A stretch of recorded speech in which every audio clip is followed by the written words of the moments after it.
Bismillahirrahmanirrahim. Assalamu alaikum students. Today we are going to start with the second lecture and it's about alkyl halides and amines reactivity. This is the name of the chapter and these are the topics which we will cover today. It involves reactivity of alkyl halides, general introduction of SN reactions of alkyl halides, concept of carbocation stability and nucleophile and bases, substrate and leaving group. What are these? And we will just see the definitions of all of these things and how do they react and how do they behave. Okay, so let's start with the reactivity of alkyl halides. First of all, we have a bond polarity.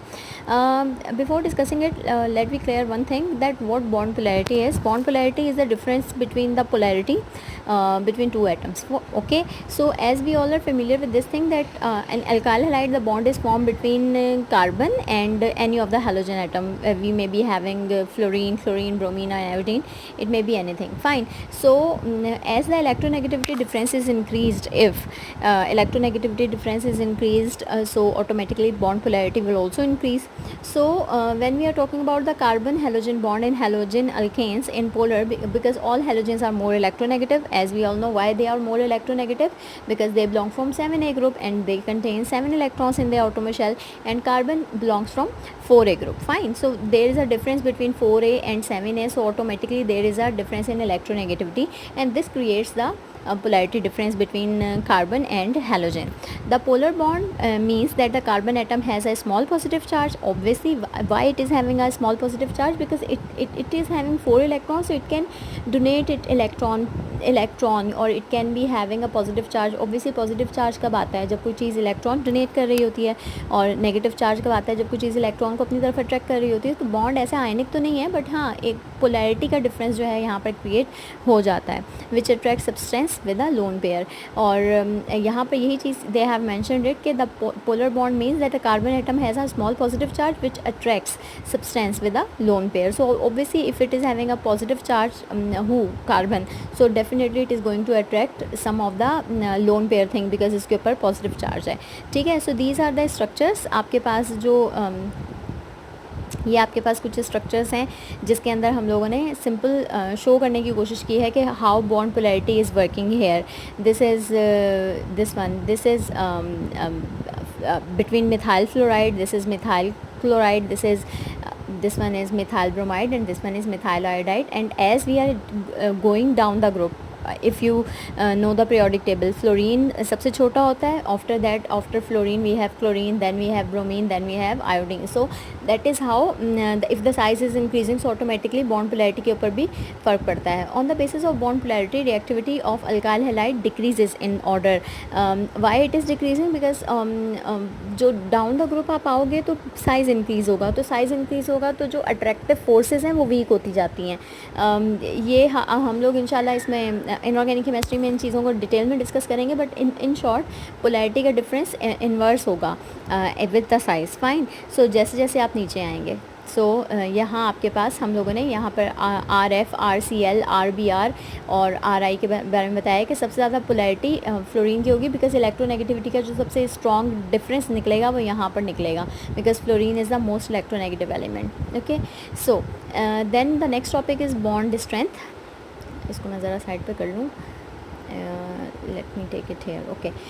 Bond strength, which halide it is, the reactivity of halide increase in the order of अच्छा, अब reactivity की बात करते हैं. reactivity के अंदर कह रहे हैं कि जैसे जैसे आप down the group आएंगे reactivity increase होती है, and the reason is because as we know that down the group the size is increasing, as we are going down the group तो size increase हो रहा है. size increase हो रहा है तो attractive forces of the nucleus with the outermost shell electron is getting decrease. obviously size बड़ा है तो इसकी attractive forces, न्यूक्लियस की अट्रैक्शन आउटर मोस्ट शेल से कम होती जाएगी. जब आउटर मोस्ट शेल से इसकी ग्रिप कम होती जाएगी तो कोई भी आने वाली जो भी स्पीशी है, जो भी चीज़ है, वो आने वाला इसका इलेक्ट्रॉन जो यहाँ पर मौजूद होगा उसको अपनी तरफ ग्रैब इजीली कर लेगा. तो जैसे जैसे आप डाउन द ग्रुप आओगे साइज़ इंक्रीज़ हो रहा है, आयोडीन का साइज़ सबसे इंक्रीज़ है. दैट्स वाई रिएक्टिविटी आयोडीन की जो है वो सबसे ज़्यादा है. This is true regardless of the reaction. It can be for SN2 reaction, SN1 formation of an alkyl metal reagent. It is alkyl metal reagent अच्छा ये मैं आपको बताती हूँ कि what is Grignard reagent. It is pretty much due to the strength of the CXFL, इन चीज़ों पर डिपेंड कर रहा है. ठीक है. So as we have discuss कि रिएक्टिविटी जो है आपके पास, इनकी बॉन्ड स्ट्रेंथ इतनी है. अच्छा, बॉन्ड स्ट्रेंथ को कंफ्यूज नहीं कीजिएगा रिएक्टिविटी के साथ. बॉन्ड स्ट्रेंथ के मतलब आपका बॉन्ड कितना स्ट्रॉन्ग है. और यहाँ पर बिकॉज साइज़ छोटा है, दो चीज़ों का साइज़ छोटा होगा तो एक दूसरे को बहुत स्ट्रांगली पकड़ के बैठी होंगी. इसका the example is related with the thread. For example if I have a thread like this and this and this, और एक बहुत बड़ा थ्रेड है. ठीक है. बहुत बड़ा इतना ही हो सकता है. तो सबसे ज़्यादा ईजिली आप किसको तोड़ सकते हो, सबसे ज़्यादा स्ट्रॉन्ग कौन सा होगा. ऑब्वियसली जो सबसे ज़्यादा छोटा है. तो सपोज़ कीजिए कि जो सबसे ज़्यादा छोटा है वो आपका ये वाला है, CF है. सही है. तो इसकी स्ट्रेंथ सबसे ज़्यादा है, साइज़ कम है, और रिएक्टिविटी किसकी ज़्यादा है, ये सबसे इजीली टूटेगा. सपोज़ कर लें ये आयोडीन वाला है, ये थ्रेड्स बनाए थे मैंने. ठीक है. Reactivity can depend on the factor steric near by group but in equivalent structure the above order is observe. Of course the stronger a bond the harder it will be break. वो आपके पास simple एक reason आ रही है कि क्यों होगा. ठीक है. अच्छा, now comes reaction of SN, summary of reaction. Now first thing is what is SN. Actually हम लोगों ने SN रिएक्शंस तो पढ़ने हैं, लेकिन SN रिएक्शंस होते क्या हैं. S stands for substitution and N stands for nucleophile. Means we are going to substitute nucleophile with the help of nucleophile. For example, in RX nucleophile, सबसे पहले तो क्लियर कर दूँ मैं आपको कि what is nucleophile. Nucleophile is the species which is having a negative charge. ठीक है. And if this negative charge is going to get replaced with any of the negative charge particles, so this is known as SN reaction, substitution of nucleophile with the help of nucleophile. ठीक है. तो ये हो रहा है. तो अब यहाँ पर अगर आप देखते हैं, this is your alkyl halide. Let me change the colour, green से इसको रिप्रेजेंट कर देती हूँ. This is R alkyl halide and it may be replaced with the help of any of the negative element जो भी आपके पास. It may be cyanide, it may be chloride, it may be alcohol का OH है, it may be alkoxy group है, कोई भी group हो सकता है जो कि हैलोजन को जो है रिप्लेस करेगा. So this is what, this is known as nucleophilic substitution reactions. and all these the chart which is given, ethers हैं, alcohols हैं. ये देखिए शेयर कर दूँ ताकि आप लोगों को साफ नज़र आए. ओके. यू हैव थायोल्स हैं. थायोल्स में SH is responsible for, SH is nucleophile. जिस चीज़ के ऊपर नेगेटिव चार्ज है ये आपका न्यूक्लियोफाइल है. OR न्यूक्लियोफाइल है, OH न्यूक्लियोफाइल है. अल्कोहल में से OH निकलता है, एजाइड्स में से N3 निकलता है. इसके बाद आपके पास ये आ रहे हैं, आपके पास एल्डिहाइड ग्रुप में से आपके पास ये COO ग्रुप जो है ये निकलता है. RCl में अगर हलाइड्स में से कोई करेंगे तो कोई भी हो सकता है. ठीक है. तो इसके अंदर हमने करना क्या है, सिंपल नेगेटिव चीज़ को नेगेटिव चीज़ से रिप्लेस करना है. हाँ, बस आपको ये पता होना चाहिए कि नेगेटिव चीज़ है क्या. तो वो आप लोग ऑब्वियसली प्रैक्टिस करेंगे तो पता लगेगा. Let's we start with the nucleophilic substitution. General introduction of the term. As I have explain, the nucleophile uses its lone pair to provide the electron for a new bond. The halogen is displaced. Halogen is displaced means कि halogen is going to be replaced. The result is substitution for following attack by a nucleophile. For example, this is the reaction in which this is our halogen and it is going to get replaced with any of the nucleophile. और ये substitution हुई और ये हो गया आपके पास leaving group बन गया. अच्छा, यहाँ कुछ टर्मिनोलॉजीज हम यूज़ करेंगे. जो आपके पास हेलोजन निकल रहा है उसको हम नाम देंगे लीविंग ग्रुप का. लीविंग, ठीक है, कि वो ग्रुप जा रहा है तो उसको हम लीविंग ग्रुप का नाम देंगे. सो यहाँ हम लोगों के पास एक इक्वेशन की फॉर्म में हम लोग जनरल फॉर्म में इसको शो करते हैं. ये आपके सामने है. This is the nucleophile. It is going to attack on this substrate. Substrate आपका अल्काइल हैलाइड कहलाएगा. This is your new product RNO. Obviously it is get replace. This X is get replace with NU and this is your leaving group. Fine है. X जो होगा वो आपका leaving group होगा. तो ये इस तरह से रिएक्शंस हमने करने हैं. इस तरह से हमारे पास ये रिएक्शंस आगे बनेंगे. स्टेबिलिटी ऑफ कार्बोकैटाइंस की बात करते हैं कि व्हाट इज़ स्टेबिलिटी ऑफ कार्बोकैटाइंस. अच्छा, इसके अंदर देख लीजिए कि मैं इस डायग्राम को समझाने से पहले आपसे एक बात करूं कि अगर कार्बन की 4 वैलेंसीज हैं, ठीक है. और अच्छा, सबसे पहले तो ये क्लियर कर दूं कि what is carbocation. Carbocation mean कि इक्वेशन मैं आपको लिख के दिखाती हूँ. Okay, this is R CH3Cl. Fine. And this bond is, suppose कीजिए कि this bond is broken. CH3 is separated with the chlorine. So what will be the product you will be having? It is chloride negative plus CH3 and it will be having positive charge because आपका जो chloride है वो एक electron या chloride side पे निकला है तो वो चला गया है नेगेटिव चार्ज लेके, तो इसके ऊपर पॉजिटिव चार्ज आ जाएगा. Carbon having positive charge, this is known as carbocation. First thing, what is carbocation? Carbon having positive charge is known as carbocation. But it is not necessary that always this carbon is attached with the hydrogen. It depends. It can be replaced with the one alkyl group, it can be replaced with the two alkyl groups, and it can be replaced with the three alkyl radicals. ठीक है. So if we are talking about stability, so what you think कि which is more stable, this methyl cation which is having 3 hydrogens, this ethyl cation, obviously this carbon is satisfied with one alkyl radical and 2 hydrogens, then we have 2 alkyl radical and 1 hydrogen, and then we have, who you think is more stable? Let me give you a hint. इस carbon के sides पे जो atom लगे होंगे उन अगर वो powerful हैं तो वो इसको स्ट्रेंथ देंगे या नहीं देंगे? Obviously the reason is same कि वो इसको इस कार्बन को भी स्ट्रेंथ देंगे. तो अब जब हम स्टेबिलिटी की बात करेंगे तो स्टेबल इनमें सबसे ज़्यादा कौन होगा? ऑब्वियसली सबसे ज़्यादा स्टेबल वो होगा जिसके साइड्स पर, यानी कि टर्शरी जिसके साइड्स पर 3 अल्काइल रेडिकल्स लगे होंगे, वो सबसे ज़्यादा स्टेबल होगा. And the reason is same because they are attach with the carbon groups, that's why. Fine. So that was the reason. The alkyl groups, electron releasing groups, stabilize the positive charge on the carbocation. The stability of carbocation increases with the number of alkyl radical. alkyl groups भी कहते हैं, alkyl radicals भी कहते हैं, इसके ऊपर depend करती है. ठीक है. अब आ जाइए इसकी फर्दर ऑन थोड़ा सा इसकी आगे एक एक्सप्लेनेशन है. Carbons alkyl groups are electron releasing groups through inductive effects, that thus stabilizing the system. The second is hyperconjugation, which stabilizes through donation of electron in CH sigma bond to the empty p orbital of the carbocation. इसके अंदर क्या बताना चाह रहे हैं वो? इसके अंदर वो ये कहना चाह रहे हैं कि आपके पास दो चीज़ें हैं जिसके ऊपर ये आपके अल्काइल इलेक्ट्रॉन रिलीजिंग ग्रुप जो हैं वो डिपेंड करते हैं. एक इंडक्टिव इफेक्ट है और सेकंड आपके पास हाइपरकंजुगेशन है. इंडक्टिव इफेक्ट हो या हाइपरकंजुगेशन हो, ये स्टेबलाइज करते हैं कार्बोकैटाइन को. और इसके अंदर हाइपर कंजुगेशन जितनी ज़्यादा होगी कार्बोकैटाइन उतना ही स्टेबल होगा. हाइपर कंजुगेशन को हम इस तरह से एक्सप्लेन कर सकते हैं कि नंबर ऑफ़ इलेक्ट्रॉन जब आपके पास ज़्यादा हैं, ठीक है, तो वहाँ पर वो चीज़ उसकी इफ़ेक्टिव स्टेबिलिटी को जो है वो बढ़ा देती है. Resonance effect due to the presence of pi bond also effect stability. And obviously अगर फॉर एग्जांपल अगर पाई बॉन्ड इंक्रीज़ हो जाएंगे तो नंबर ऑफ़ इलेक्ट्रॉन और इंक्रीज़ हो जाएंगे. जब नंबर ऑफ़ इलेक्ट्रॉन और इंक्रीज़ होंगे तो resonance effect due to the presence of pi bond also effect, वो स्टेबिलिटी को इंक्रीज़ करेगा. बट इस केस में हम एसएन रिएक्शंस के अंदर हम ये पाई बॉन्ड वाला काम नहीं करते. ये चीज़ें हम डिस्कस करेंगे फर्दर आगे. अच्छा, यहाँ पर आ रहे हैं you have a reaction of alkyl halide. Simple उन्हीं को हम लोग कह रहे हैं कि अल्काइल हैलाइड्स के कितनी टाइप्स के रिएक्शंस हैं. We have divided them into 3 parts. Nucleophilic substitution reactions, that is SN.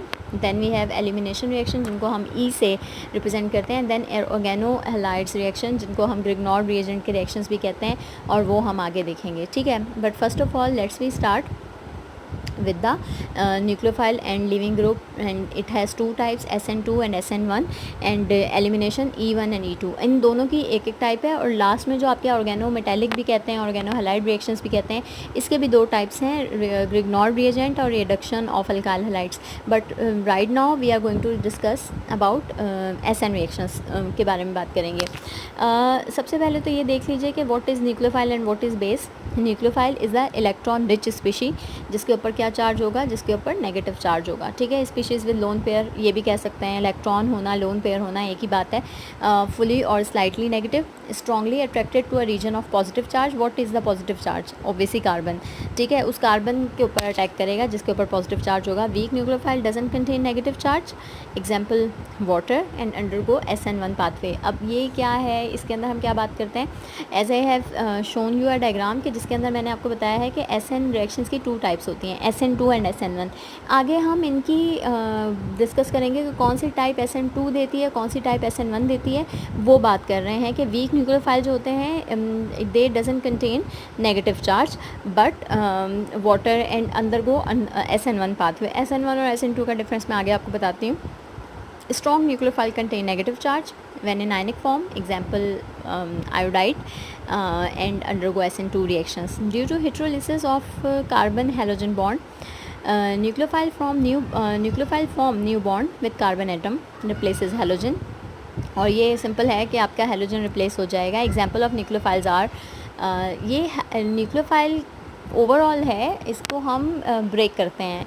Break इसमें ये है कि आपका ये लोन पेयर जिस चीज़ के पास होगा, फॉर एग्जांपल हाइड्रोक्सी है, क्लोराइड है, ब्रोमाइड है, ये न्यूक्लियोफाइल है। लेकिन हम क्योंकि अल्काइल हैलाइड्स की बात कर रहे हैं तो नॉर्मली हम क्लोराइड और ब्रोमाइड को रिप्लेस नहीं कर रहे होते, क्योंकि वो तो ऑलरेडी आर एक्स की फॉर्म में अटैच्ड होगा ना। उस हम रिप्लेस करते हैं जैसे साइनाइड से या हाइड्रोक्सी से, या आपके पास अमाइड ग्रुप होगा, अमोनिया में से NH2 ग्रुप है वो रिप्लेस करेगा, ये होगा। ये आपके पास रिएक्टेंट साइड पे होंगे, प्रोडक्ट साइड पे आपके पास बाकी जो 3 चीज़ें मैंने मेंशन किया उनको करते हैं, ठीक है। नॉर्मली ये होता है। Common nucleophile in organic chemistry, these are the nucleophiles, oxygen के ग्रुप्स के होते हैं। इनके नाम मैं आपको बता दूं, हाइड्रोक्सी है, ये आपके पास अल्कोक्सी ग्रुप होता है, उसकी बात है। ये आपके पास एसीटेट है। और न्यूट्रल न्यूक्लियोफाइल ये आपके पास हैं जो हाइड्रोक्सी के हैं। देन नाइट्रोजन का आपके पास ये नाइट्राइड है, कार्बन का आपके पास साइनाइड है, ये आपके पास एसिटाइलिन का है। उसके बाद हेलोजेंस के आपके पास ये न्यूक्लियोफाइल और सल्फर के आपके पास ये हैं। अब ये किस तरह से पता लगेगा, ये तो बेटा आपको प्रैक्टिस करनी पड़ेगी। हम इसके रिएक्शंस देखेंगे तो हमें पता लगेगा कि कौन कौन सी चीज़ें हमारे पास आ रही हैं। Now comes a living group. What is a living group? Living group, as I have explained you, कि living group is that group which is going to leave this R group and ये आपके पास x जो होगा ये leaving group होगा। यहाँ जो इतनी डिटेल लिखी हुई है इसको भी मैं पढ़ा देती हूँ, बट इन सिंपल वर्ड्स ये है आपके पास living group. In a nucleophilic substitution reaction of RX, the CX bond is heterolytically cleaved and the living group departs with the electron pair in that bond forming X negative. The more stable the leaving group X negative, the better able is to accept an electron pair. Obviously जो जितना strong होता जाएगा वो इस carbon का electron लेके उतना ही powerfully निकलेगा और वो उतना ही स्टेबल होगा, ये स्टेबल होगा, ठीक है। और अगर ज़्यादा स्टेबल हो तो ये बॉन्ड टूटता भी नहीं है। ये न्यूक्लियोफाइल को इससे ज़्यादा स्ट्रॉन्ग होना चाहिए, किससे? इस X से ज़्यादा ये न्यूक्लियोफाइल स्ट्रॉन्ग होगा तो रिप्लेसमेंट होगी, वरना ये बॉन्ड कभी टूटेगा ही नहीं, ठीक है। अच्छा, for example water is a better living group than hydroxy because water is a weak base. तो ये आगे हम इसकी एग्जांपल्स देखते हैं। उसके बाद कह रहे हैं कि इंक्रीजिंग बेसिसिटी क्या होती है। आपके पास बेटर लिविंग ग्रुप कौन होता है? बेटर लिविंग ग्रुप वही होता है जो इजीली अपनी जगह छोड़ देता है, हाँ, लेकिन ये होगा कि वो इलेक्ट्रॉन पेयर को लेके जाएगा, ठीक है। सो गुड लिविंग ग्रुप, ये आपके पास एक चार्ट है, ये मैं थोड़ा सा आपको दिखा देती हूँ, आप इसके स्क्रीनशॉट्स भी ले सकते हैं, मैं नाम भी बता देती हूँ। स्टार्टिंग मटेरियल RCl है, इसके अंदर लिविंग ग्रुप ये है, कॉन्जुगेट एसिड इसका ये है, और pK। अच्छा, ये चीज़ें अभी इनकी आपको ज़रूरत नहीं है फ़िलहाल, सिर्फ आपको पता क्या होना चाहिए इस चैप्टर में, आपको न्यूक्लियोफाइल्स के नाम पता होने चाहिए, आपको लिविंग ग्रुप्स पता होने चाहिए कौन कौन से हैं, और कॉन्जुगेट एसिड्स ये फ़र्स्ट ईयर का काम है, इसका कोई ख़ास ऐसा देखा नहीं है, लेकिन चलें यहाँ पर हम देख सकते हैं कि यहाँ से ड्राइव हो रहे हैं या ये यहाँ से बना सकते हैं फ़र्दर। इसके बाद स्टार्टिंग मटीरियल आपके पास पुअर लिविंग ग्रुप्स की बात करेंगे। पुअर लिविंग ग्रुप्स आपके पास ये हैं, इसके अंदर आपके पास आ रहे हैं मीन्स पुअर लिविंग ग्रुप के जो ईजिली अपना बॉन्ड तोड़ते नहीं हैं, छोड़ते नहीं हैं। अगर R के साथ ये लगे होंगे ना, फॉर एग्जांपल R के साथ OH लगा हुआ है और R के साथ X लगा हुआ है, X is a good leaving group, मतलब इसका बॉन्ड आप तोड़ सकते हो, लेकिन it is a bad leaving group, तो ये इसको रिप्लेस नहीं कर सकेगा, ये मतलब है इस बात का, ठीक है। X को OH रिप्लेस कर देगा, लेकिन OH को X रिप्लेस नहीं करेगा, क्योंकि आपका पुअर लिविंग ग्रुप है वो, ये है। इसके एग्जाम्पल मैं आगे आपको करवाऊँगी, फ़िलहाल यहाँ तक अभी तक के लिए इतना ही है। नेक्स्ट लेक्चर में मैं आपको इंशाल्लाह बताती हूँ कि आप SN रिएक्शंस को हम किस तरह से करते हैं। That's all about today. Thank you so much. अल्लाह हाफ़िज़।